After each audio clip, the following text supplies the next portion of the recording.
Hey guys, welcome back to this channel. In this video, I'll be showing you guys what you can do if you cannot delete your YouTube videos.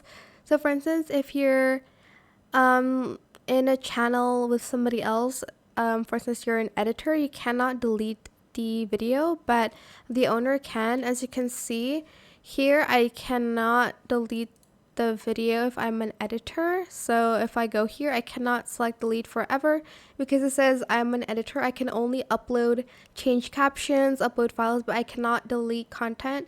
So make sure if you cannot delete content, that means you're like the owner of the channel. What am I trying to say? The owner of the channel will disable that.